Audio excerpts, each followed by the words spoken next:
আসসালামু আলাইকুম। 18 বাংলা প্রতি ঘন্টার সংবাদে সবাইকে স্বাগত জানাচ্ছি। আমি ভাবনা আহমেদ। স্বাভাবিক হয়ে এসেছে সাভার, গাজীপুর, আশুলিয়া ও ধামরাই শিল্পাঞ্চলে পোশাক কারখানা। সকাল থেকেই কাজে যোগ দিয়েছেন শ্রমিকরা। বৃষ্টি মাথায় নিয়ে কারখানাগুলোতে প্রবেশ করতে দেখা গেছে তাদের। শ্রমিক ও প্রতিষ্ঠানের নিরাপত্তায় নিয়োজিত রয়েছে পুলিশ ও সেনাবাহিনী। এদিকে পোশাক খাতে অস্থিরতায় কিছু রাজনৈতিক দলের ইন্ধন থাকলেও দ্রুত পরিস্থিতির উন্নতি হবে বলে জানিয়েছে অর্থ ও বাণিজ্য উপদেষ্টা ডক্টর সালেউদ্দিন আহমেদ। প্রতিনিধিদের সাথে নিয়ে তরিক ইসলামের রিপোর্ট। টানা বেশ কিছুদিন অস্থিরতার পর খুলেছে সাভার ও গাজীপুরের শিল্প কারখানাগুলো। এখন পরিবেশ অনেকটাই স্বাভাবিক। শ্রমিক আন্দোলনের কারণে বন্ধ হয়ে যাওয়া কারখানাগুলোতে আবার উৎপাদন শুরু হয়েছে। আজ খুলেছে শিল্পাঞ্চল সাভার, আশুলিয়া ও ধামরাইয়ের সকল তৈরি পোশাক কারখানা। সকাল থেকেই কাজে যোগ দিয়েছেন শ্রমিকরা। পরিস্থিতি স্বাভাবিক রাখতে কারখানার সামনে টহল দিচ্ছে পুলিশ ও সেনাবাহিনী। শিল্পাঞ্চল পুলিশ বলছে, শ্রমিক চলে যাওয়ায় বন্ধ রয়েছে 4 থেকে 5টি প্রতিষ্ঠান। এর বাইরে পুরো দমে চলছে 1800-র বেশি শিল্প কারখানা। আজকে আমাদের খুবই ভালো একটা অ্যাচিভমেন্ট বলতে পারেন, সফলতা বলতে পারেন। শ্রমিক ভাইরা আজকে এলাকায় আমার কাছে মনে হয়েছে আমাদের দৃষ্টিতে গত কয়েকদিনের চাইতে আজকে খুব শান্তিপূর্ণভাবেই ওরা কাজ করেছে। এদিকে আলাদা এক অনুষ্ঠানে অর্থ উপদেষ্টা জানান, দ্রুত পোশাক শিল্প খাতের পরিস্থিতির উন্নতি হবে। শ্রমিকদের মালিকদের সাথে কথাবার্তা হচ্ছে, চলছে এবং এখানে কিন্তু অন্যরকম রাজনৈতিক দলও কিন্তু ওরা সহযোগিতা করছে, ইন্ধন দিচ্ছে, এদের আমার সহযোগিতা করছে, ইন্ধন যারা দিচ্ছে তাদের ব্যাপারে সহযোগিতা করছে এবং এখন গভর্নরের সিচুয়েশনটা অ্যাকসেপ্ট দিতে পারবে না, আর্মি দিতে পারবেন, এটা নিয়ে যথেষ্ট উন্নয়ন হয়েছে। আর আমি কমার্স মিনিস্টার স্টেট বডির সাথে আলাপ করছি। একই দিনে ঢাকা রিপোর্টার্স ইউনিটিতে আয়োজিত সংবাদ সম্মেলনে বক্তারা অভিযোগ করেন, শ্রমিক অসন্তোষ ঠেকানোর নামে সরকার শ্রমিকদের নিপীড়ন করছে। শ্রমিক হত্যার বিচারে কমিশন গঠনেরও দাবি জানান তারা।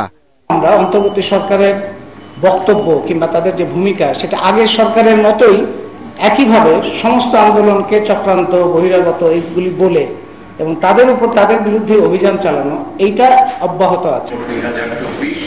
তরিক ইসলাম, এটিএন বাংলা, ঢাকা।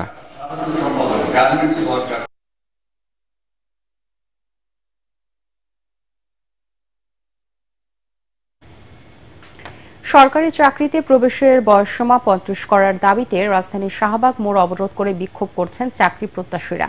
এতে বন্ধ হয়ে গেছে যান চলাচল। আন্দোলনকারীরা বলেন, তাদের যৌক্তিক দাবি মেনে নেওয়া না হলে লাগাতার কর্মসূচি চালিয়ে যাওয়া হবে। আন্দোলনের সাথে সংহতি প্রকাশ করে ডাকসু সাবেক ভিপি ও নাগরিক ঐক্যের সভাপতি মাহমুদুর রহমান মান্না বলেন, অন্তর্বর্তীকালীন সরকার প্রশাসনে চুক্তিভিত্তিক নিয়োগ দিচ্ছে, তাহলে সরকারি চাকরিতে প্রবেশের বয়সসীমা 35 করতে বাধা কোথায়? করোনার পরে ঠিকমতো সার্কুলার হয় না, এই সব মিলায়া আমাদের বয়সটা চলে গেছে। কোম্পানির মালিকরাও ওই সরকারি চাকরির বয়সের সাথে মিল রেখে 30 বছর একটা সার্কুলার দেয়, এবার নিয়োগ বিজ্ঞপ্তি দেয়, তখন আমরা কোম্পানি চাকরিও পাচ্ছি না। 30 নাকি 35 এই বিতর্ক আমি খুব ভালো করে বুঝি না, কিন্তু আমি মনে করি চাকরির আবার বয়সসীমা কি? আমার যদি যোগ্যতা থাকে তাহলে 40 বছর বয়সে আমি চাকরি পেতে পারি।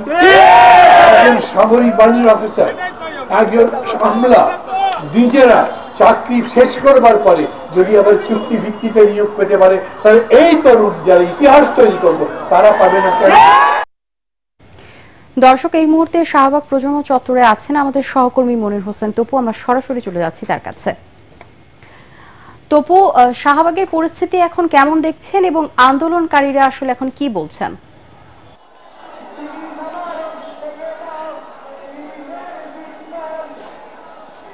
ধন্যবাদ ভাবনা।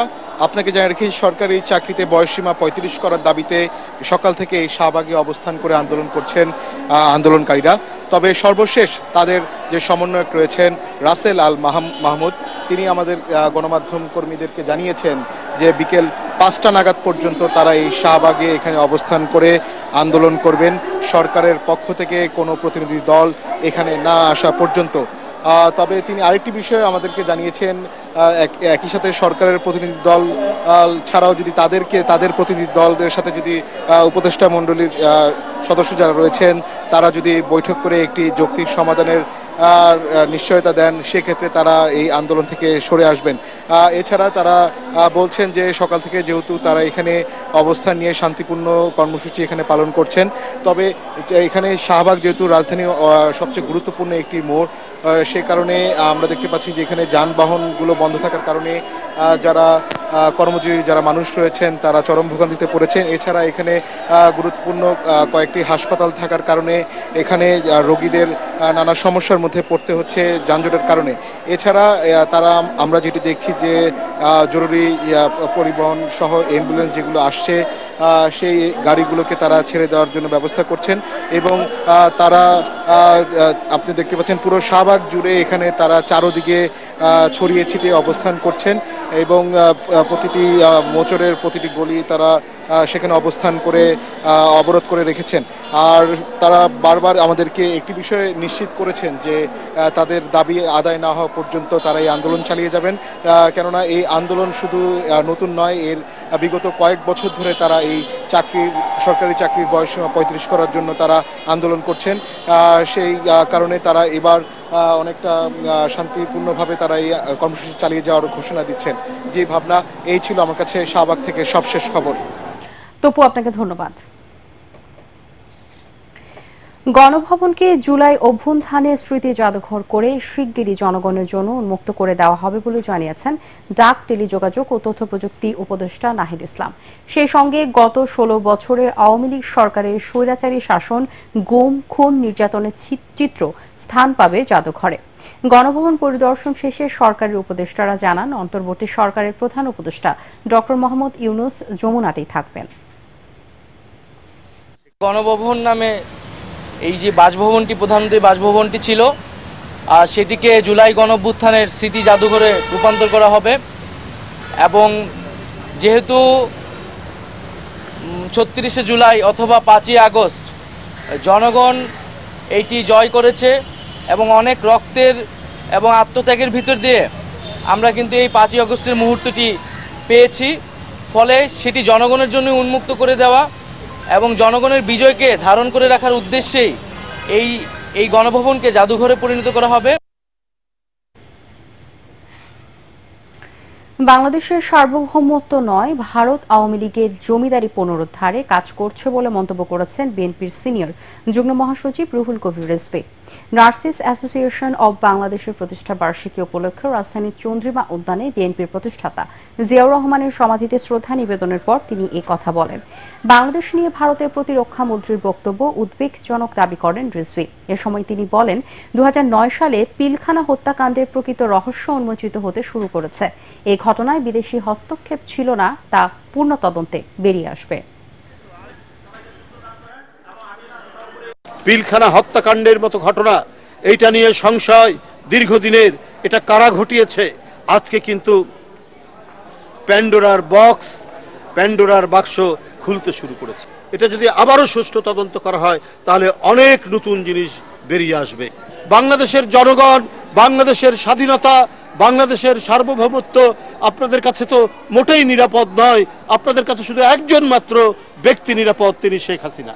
আমরা যেমন ভারতের স্বাধীনতা সার্বভৌমত্বকে শ্রদ্ধা করি, ভারতেরও উচিত হবে বাংলাদেশের স্বাধীনতা সার্বভৌমত্বকে শ্রদ্ধা করা। পরবর্তী সংবাদ দেখার আমন্ত্রণ জানিয়ে এখনকার মতো শেষ করছি। এটিএন বাংলার সংবাদ ইউটিউবে দেখতে ব্রাউজ করুন, youtube/ATN বাংলা নিউজ। ধন্যবাদ সবাইকে।